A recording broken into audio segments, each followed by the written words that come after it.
time is yours. Thank you very much, Augustinus, for this kind introduction. And thank you, Dominic, and your dear colleagues here for thinking up this pretty wonderful conference and getting me on a plane from Tel Aviv to Rome. I'm also doubly grateful for making me put together something that in writing is longer than the book of Ecclesiastes, I'm afraid, but don't worry, I will not read it all. And I apologize to Peter McInnes for sending him this long and sprawling paper, but what I'm going to try to do for the first time, and this is inspired by this conference, is to put together at least 3 different projects of mine and to show that I've been consistent all along, although I'm not that sure about that, but we shall see, we shall judge. What I'm going to try to do, and quite briefly in the presentation, anyone can have the full paper, is to begin by exploring the uniqueness of Jewish secularism today, especially in Israel. Today, I mean in the last 120 years, that's today by our standards. Why it is very different to be a secular Jew than to be merely a philosophical atheist or part of the French laïcité. This is something different because, as I will be arguing, in order to remain a Jew, albeit a secular Jew, you have to remain biblical. And Israeli education is about that. That will be the first part of my talk. I will then follow up on this by suggesting that Hebrew speakers in modern Israel, coming as I do from the secular yet biblically literate part of society, can offer a new angle on the Bible's historicity, its historical truth, by receding from some of the archaeological questions and arguments that pertain mainly to political history, and saying something new about the cultural history or the kind of society that could have produced a library like the Hebrew Bible.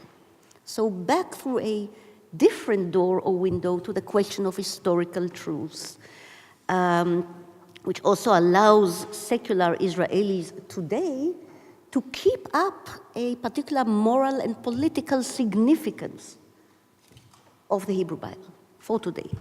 Then I will visit quite briefly the 17th century. After all, I'm part of the club of early modern political Hebraism. I think I even coined the term back in 2002, but we shall have to revisit that. I will be brief because we've heard 2 wonderful lectures this morning, and we shall be hearing Eric Nelson this afternoon, but I will say something about the 17th century and perhaps even surprise you by suggesting that the 17th century political Hebraism is somewhat relevant to Israel today. And finally, I will get to Israel today, to the spectral use of the Hebrew Bible, and to the strange benefits of left-wing secular biblical literacy in Israeli politics today. So here goes.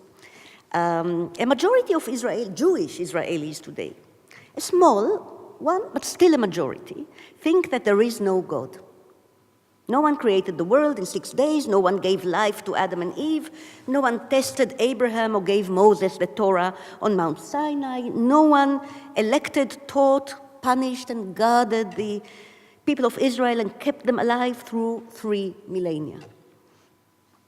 The Jews are still here, strangely enough, and secular Israelis can feel very Jewish, but no transcendent entity brought us here today. God, in this atheist but deeply fascinated reading of the ancient texts, is neither dead, as Friedrich Nietzsche decried, nor detrimental to humankind through the venom of established religions, as Christopher Hitchens surmised. Instead, God, all gods, but particularly the God of monotheism, is part of a priceless cultural heritage. He is held as a profoundly original figment of human imagination, a mainstay of moral philosophies, and one of the greatest literary characters ever invented. The God of the Hebrew Bible, zooming in on him as sole author and mover of the universe, is, in this prevalent view, one of the earliest great human ideas. But there is a more specific thing to say about the God of Abraham, Moses, the Israelite prophets, the Talmudic sages, and the diasporic Jews. More than a mere figment, the God of the Jews has been the deified core of a legal civilization, a crucial scaffolding for the rule of law, and by the same token, the core of multi-generational torch passing, a magnificent story of cultural survival.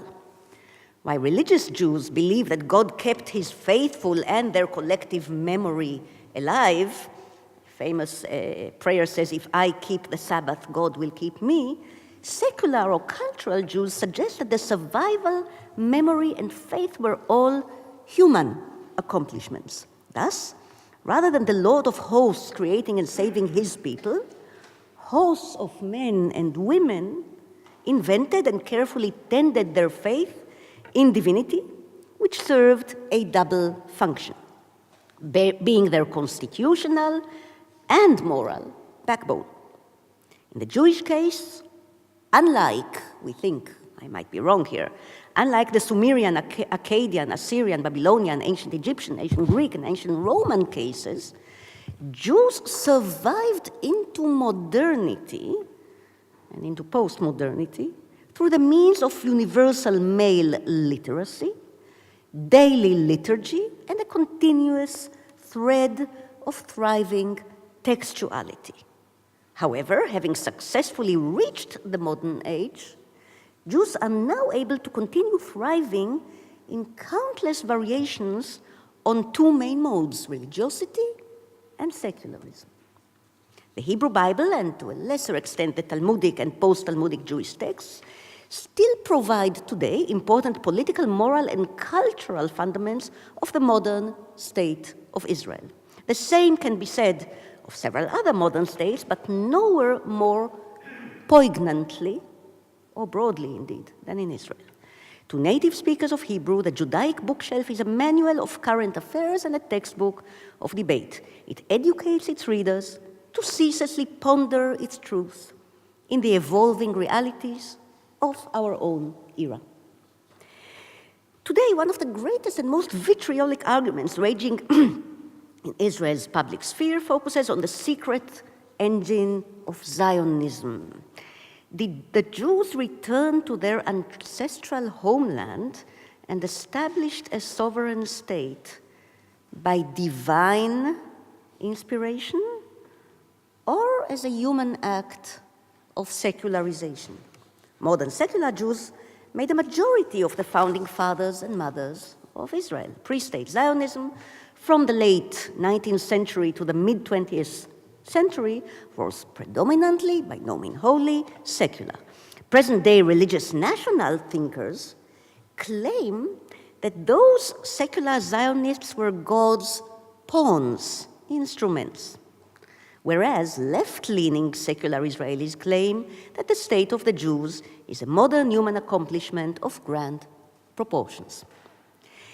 Now, even if no divine hand guided the Jews back to their homeland, the Jewish scriptures certainly did. So there is a debate about God, but there is no debate about the importance of the Bible.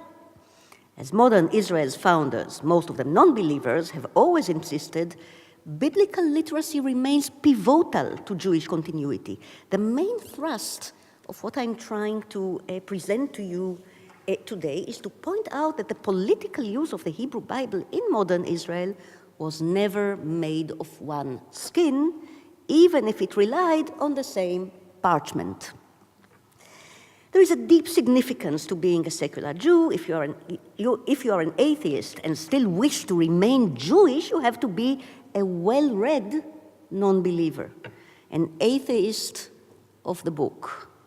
Those of us who were gifted a secular biblical education or simply spent their lives reading one page or one chapter of the Tanakh, of the Hebrew Bible at a time, may find so much that is good, true, insightful, sometimes very beautiful, in parts of the Jewish bookshelf that we can claim to have replaced faith with wonder. I have a little anecdote following up on Andrew's fascinating lecture of my own little schoolroom in the kibbutz where I grew up. Bible lessons, Tanakh lessons. We all had, each of us had our little square Hebrew Tanakh, which looked exactly like all the others, except that our kibbutz school, for some reason, had received a donation of those books from a Christian foundation. And at the very end of the Hebrew Tanakh, there it was, the Old Testament, מתורגמת לעברית בידי החכם Franz Delitzsch. Translated into Hebrew by the sage, it says in Hebrew, Franz Delitzsch was the father of Friedrich Delitzsch, and probably a rather nicer person. And this is a childhood memory of mine. It's so amazing, but it only shows how relaxed, kibbutz education was.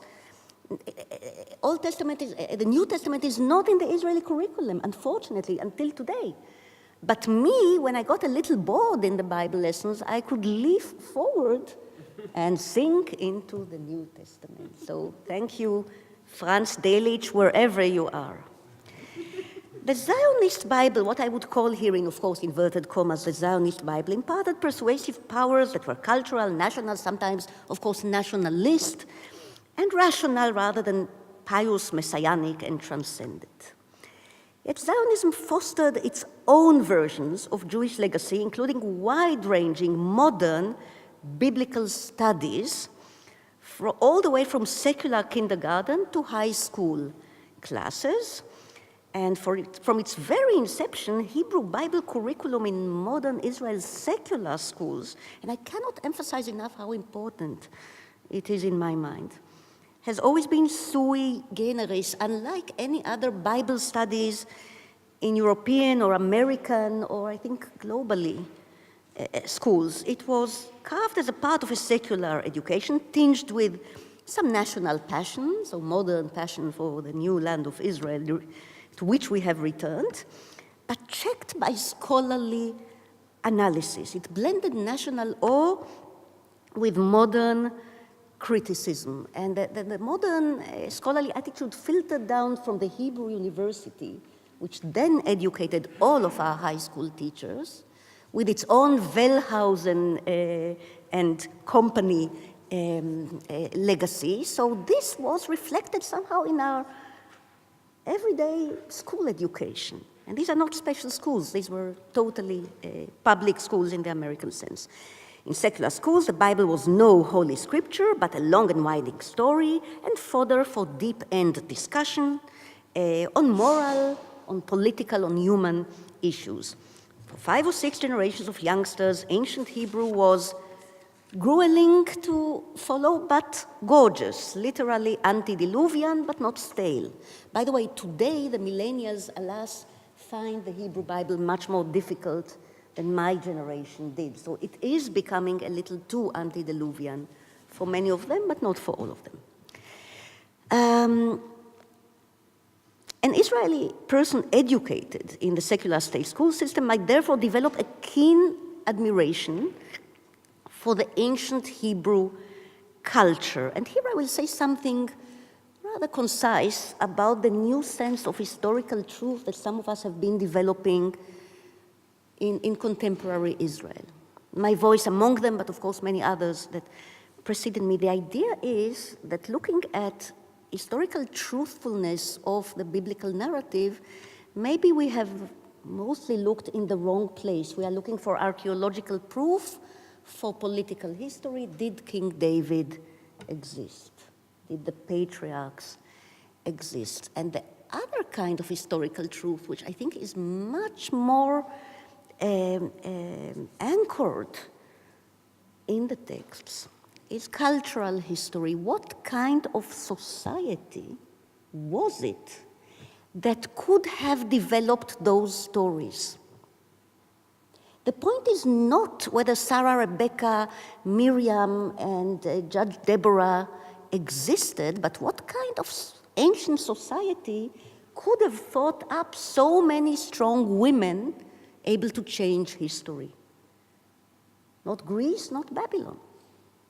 It's not goddesses. It's flesh and blood women, very often sinners, and quite a few of them, who are at the helm of history in some decisive moments, whether they do it like Tamar with utter sophistication, the great biological startupist Tamar who rebooted the tribe of Judah, or that common woman, nameless, who threw a stone from the wall and killed the commander of the enemy. So many active women, so many individuals, I'll get back to that. So this is a society that whether or not the stories are historically true in terms of personalities, battles, other effects, it is culturally capable, was culturally capable, of creating the multivocality called the Hebrew Bible. And I will return to that. So a new notion of historical truth. Literary studies, of course, also help. What kind of an ancient society could have developed this kind of literature, whether fiction or not, is beside the point. Israel, of course, is Israel, Yaakov's new name, he who wrestled with God, the name given to Jacob after his mighty struggle with a divine emissary on a bridge over River Jordan. Ever since, his textual progeny have been struggling with God, employing individual faith and intellect. Modern Israelis can look back at ancient Israelis to see our own reflection. Individualistic, yet community-bound. This is not a modern liberal individualism, it's something slightly different. Obedient, yet rebellious, suffering consecutive blows of fate, yet buffered by a library of wisdom and precedent, luxuriating in the permission to disagree, dispute, and reinterpret.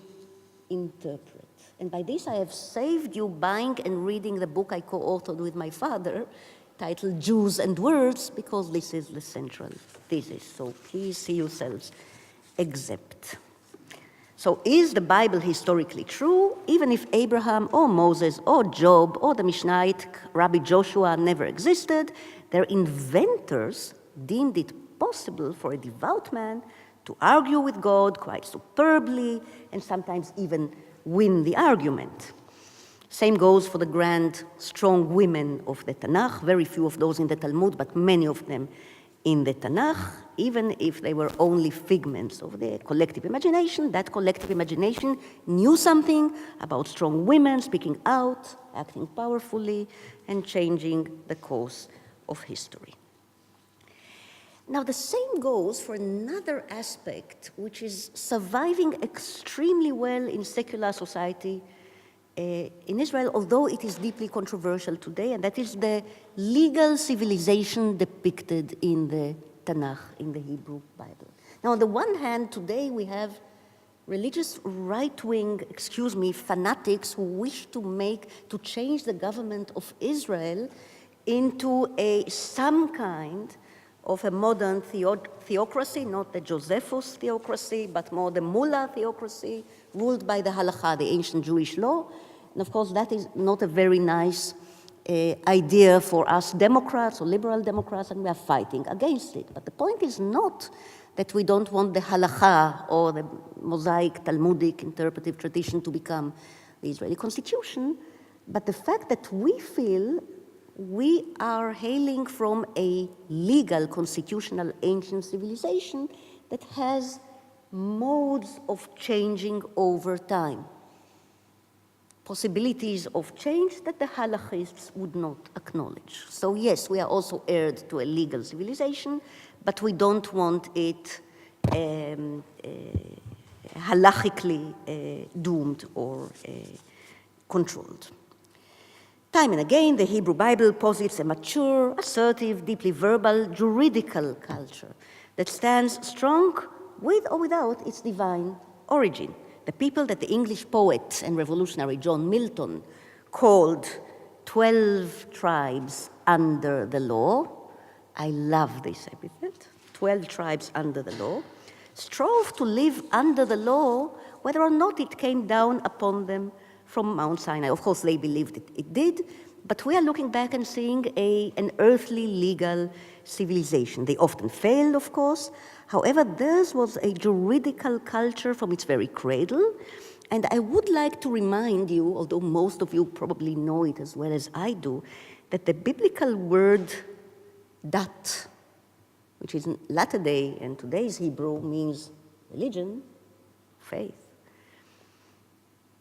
comes from Farsi, from ancient Persian, and originally meant law. But in the Tanakh, in the Old Testament, it also means law. Kadat vechadin. We have a list of synonyms that appear time and again: dat, din, mishpat, and tzedek.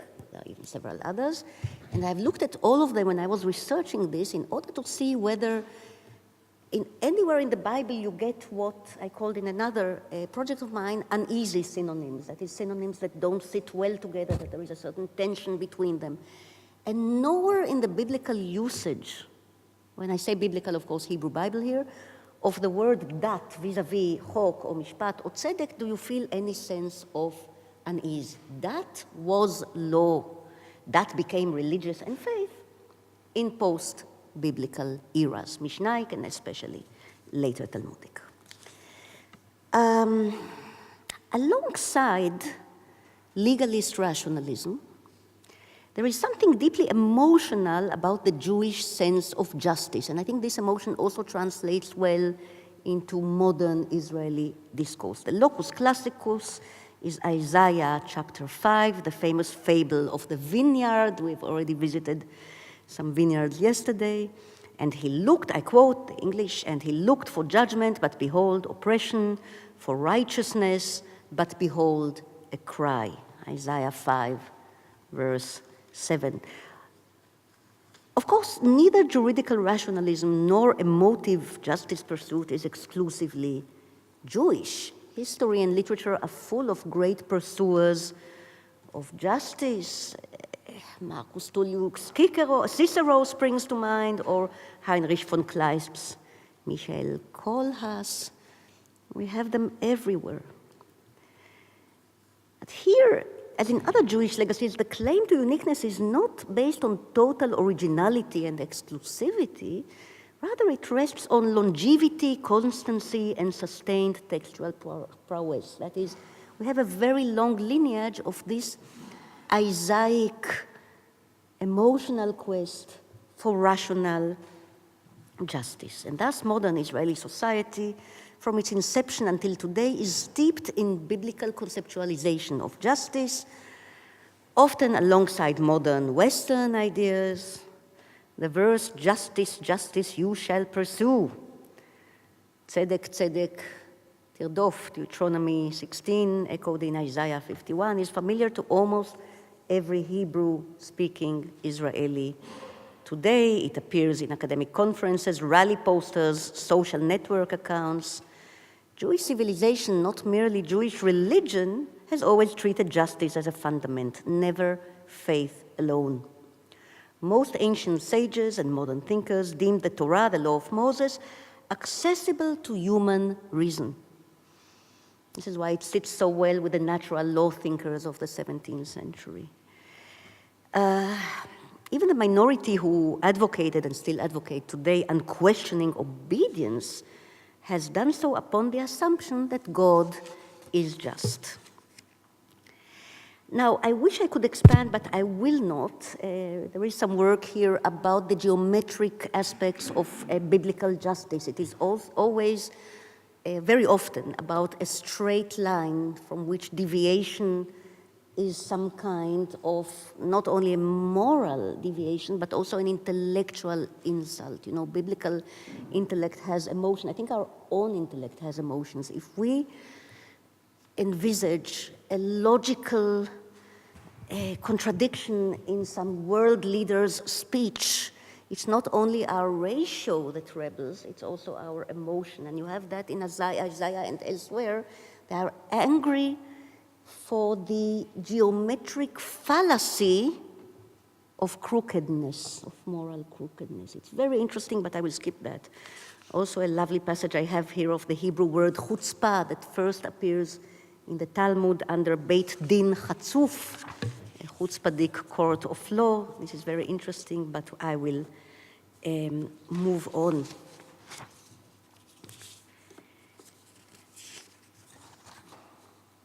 maybe one thing, because this is so recent and so exciting. In the 2000s, archaeologists in Israel have dug up a relatively newly discovered and excavated site of Khirbet Haifa, southwest of Jerusalem, in the Elav, the biblical Elav Valley. They found a glorious palace that they think or hope belonged to King David when he visited the edge, the Philistine border of his kingdom. But they also found something which I like much better than the palace, and that is a tiny, about this size, ostracon, so a piece of pottery with very, very small inscription in what is now believed to be a Proto-Hebraic alphabet, but the words as transcribed by several scholars are Hebrew already, and if so, it's still controversial, but if so, this is the oldest Hebrew text message we have ever received.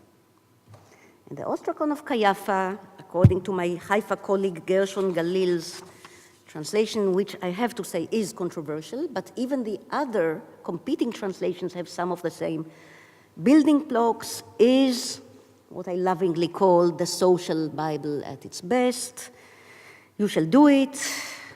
You shall not do this, but worship the God, judge the slave and the widow, judge the orphan and the stranger, plead for the infant, plead for the poor and the widow, rehabilitate the poor at the hands of the king. Some of these are filled in, but many of these words are not. Protect the poor and the slave, support the stranger. This is almost too good to be true. You know, and it was published in the late 2000s in time for the summer of 2011, when we had this famous social protest that beamed out from Tel Aviv to many other cities in Israel and in the world. And I was sitting there in the Rothschild Boulevard with the young people and students, and we were reading the Haifa ostracon, and already then, you know, using Galil's translation, I say, probably this is, you know, they will come up with something more accurate because this is too good to be true. It was ready and waiting for our social protest of 2011. So what we have, the kind of Bible that my part of Israeli society has inherited and rings very both real and useful for today, is a Bible of strong women, a Bible of many individual voices. There are more named individuals in the Tanakh than I think in any other, I suggest, in any other holy scripture of ancient times. I do not know them all. But I wish some doctoral students would do that, counting names. The Tanakh is full of names. I will get back to it in a second. So a lot of individual voices. As I said, strong women, multivocality, dispute. The king never becomes the true prophet, as we heard in the wonderful lecture of this morning. Rather, the king and the true prophet are always at odds, to the delight of modern liberal readers. We have Abraham challenging God. I quoted it yesterday. Will the justice of all earth not do justice? We have the wonderful 5 daughters of Zelophehad, who are not only strong women claiming their entitlement to their father's land, but they are also generators of something of a biblical judicial review. That's an interpretative option, but it's an interesting one. Moses goes to God, God gets back to Moses and tells him these girls are right, they ought to inherit. I also love that little phrase we normally skip that say, let them marry whom they choose. We don't do that in ultra-Orthodox Judaism today, but Zelophehad's daughter could marry whom they choose. I love it because I have practiced the rule myself. Okay. By the way, they are also named, and let me name them for you, Machla, Noah, Hogla, Milka, and Tirza. They deserve to be named, these very fine young ladies. Now, obviously, the Tanakh and post-biblical, and especially Talmudic and rabbinic Jewish culture is patriarchal and patrilineal, and nobody would dare argue otherwise.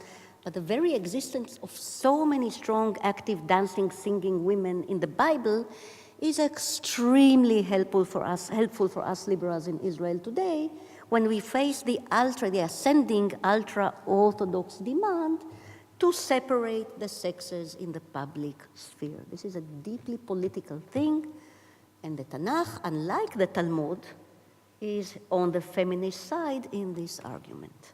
I will expand if there is any question about that. So without idealizing, what I would like to do is to say how useful these choice chunks of the Old Testament are for progressive voices in Israel today. It is self-evident that other chunks of the Hebrew Bible are conducive to the other side of the political spectrum. I will get back to that towards the end. But what is unusual is how conducive the Hebrew Bible is to Israeli liberals today, and it's very helpful that we know our Bible, unlike some other countries where the liberal left does not have it anymore.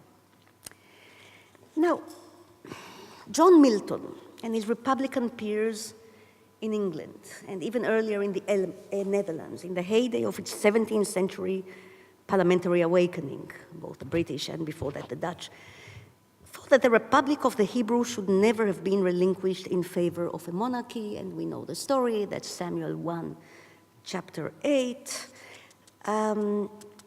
The Bible does not tell us how, if at all, the division of powers between leader and priest, tribal princes and elders, and all the congregation really worked.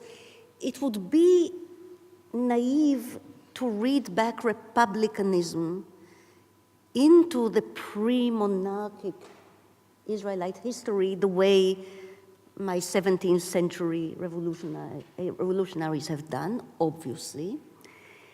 And yet, in my own work on the 17th century political Hebraists, I did dare argue, that's as far as I got, that although each and every part of the political spectrum in early modern Europe could use the Hebrew Bible or the Old Testament to its own ends, from monarchomax to French monarchists, everybody could use whatever they chose from the Bible, and we know that.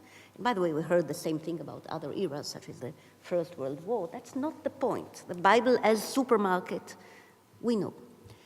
But digging a little deeply, using a political analysis of pre-monarchical Israel was more conducive to the meeting point of natural law and republicanism, especially in 17th century England. You could make new points about the Bible if you were either an early modern natural lawyer of the stature of a John Selden, who knew not only his Bible but also his Talmud very well indeed, or if you were a Republican turned revolutionary of the generation of Milton, Algernon Sidney, and the other, all the way to the reframing of revolution by John Locke. It was more helpful, especially if you looked at the earlier pre-monarchic Hebraic narrative. Problem is, of course, as Michael Walzer has pointed out in his little paper titled, "Where Were the Elders?" We know very little about how actually, if at all, this Republican element worked, and there's very little testimony. So Res Publica Hebraorum is a very far shot, and yet some of the spirit, not the type of government, but the spirit emanated from Old Testament reading is Republican too. And here I'm stepping again a little beyond political history into the type of individualism that the Bible suggests. You see, the Bible politics of social justice is deeply bound to the Bible's knack for naming thousands of protagonists. By the way, also the Mishnah and Gemara have more Tanaim and Amoraim, in their hundreds, Tanaim and thousands of Amoraim, than all the Greek sages put together. Of course, not in terms of quality, but in terms of numbers, and that counts. Because there is a Republican underpinning, a subtext to naming so many individuals. There is also a powerful element of economic political justice therein. Because when you get to the book of Numbers and you have to break your teeth on all those lists of names endlessly going on, אליצור בן שדאור, שלומיאל בן צורי שדי, נחשון בן עמינדב, נתנאל בן צוהר, and it goes on and on for chapters. You know those chapters. And occasionally there is even suddenly a woman there. So it's not only the daughters of Zelophehad, but other women who stand to inherit. Now all these names stand up to be counted, presumably during the Sinai journey, so that they will get their fair share of land when the nation settles in its tribal sub-homelands in the Promised Land. So this is an economic count, and it has to do with distributive justice, Old Testament style. Naming has other significances, of course. For example, every individual has to stand up and be responsible for his or her words and deeds, and so on. So we are going now to modern Israel, and there is a lot to say about the early Hebrew, modern Zionist revival of Hebrew and its deep biblical and post-biblical linguistic richness and origin. I will not cover that part here. What I would like to say that my generation or my students' generation, already 3 or 4 generations of Jewish secularity, are still making excellent use of the sources, not least in liberal Tel Aviv compared to nationalist Jerusalem.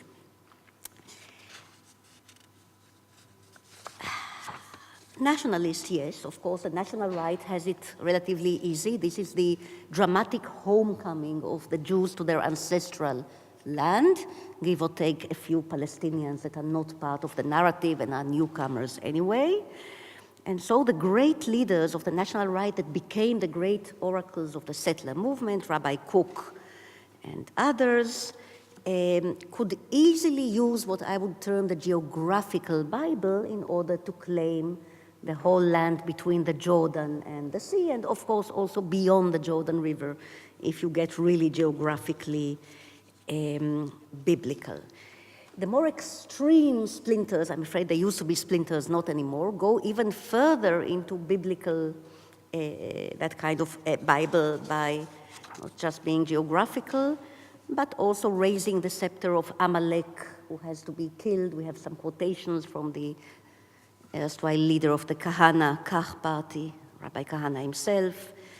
So the Palestinians can easily be, and wrongly of course, be translated into the Amalekites, and so on. Even secular right-wing extremists, such as former MK Geula Cohen, can stand up in a conference in Herzliya, of all places, and say that our nation needs abnormal messianic motivation, hence the Bible. Otherwise, we will be dancing around a golden calf the way they do in Tel Aviv. So Tel Aviv is the golden calf for her, and we, even secular settlers in the West Bank, have to be messianic.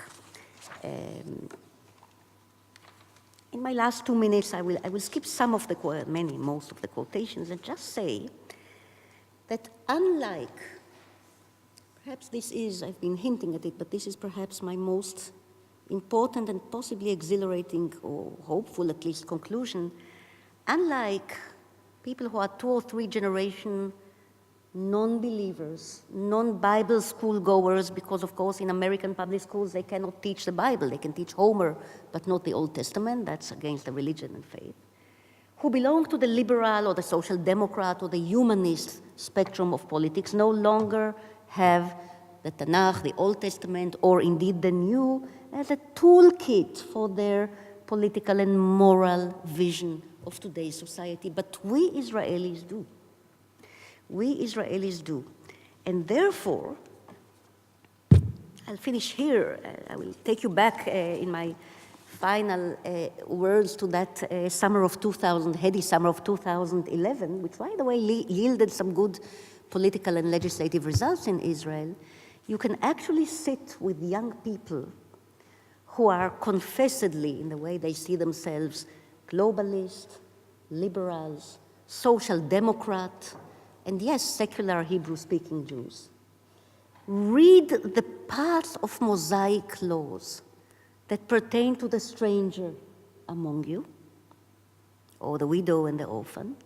Read the current translation of the Haifa Ostrakon that reflects them so early on, presumably Davidian era, and they will understand not only the words, not only the moral meaning, calling for social justice and economic equity, but also the lovely fact that this biblical ammunition is at their disposal today in the great ongoing biblical debate that is called modern Israel. Thank you very much.